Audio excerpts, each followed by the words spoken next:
உள்ளுணர்வு என்றால் அறிவு அல்லது அனுபவம் இல்லாமல் ஏதாவது ஒன்றை உடனடியாக உணர்ந்து தெரிந்து கொள்ளும் ஒரு இயல்பு.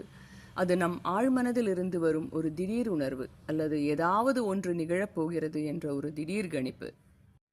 அது எப்படி சித்தியாகிறது என்று பார்த்தால், நம்ம ஒரு தேவதையின் மந்திரமானது தொடர்ந்து பண்ணிக்கொண்டே வரும்போது அந்த தேவதை நம் ஹிருதய கமலத்தில் வந்து குடிகொள்கிறார்கள்.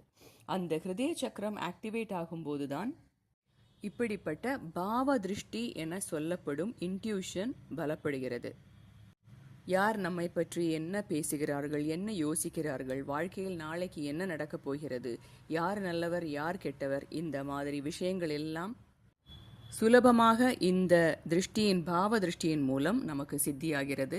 இதற்காக பண்ண வேண்டிய ஒரே விஷயம், உங்கள் இஷ்ட தேவதையின் மந்திரத்தை ஜெபித்து கொண்டே வாருங்கள்.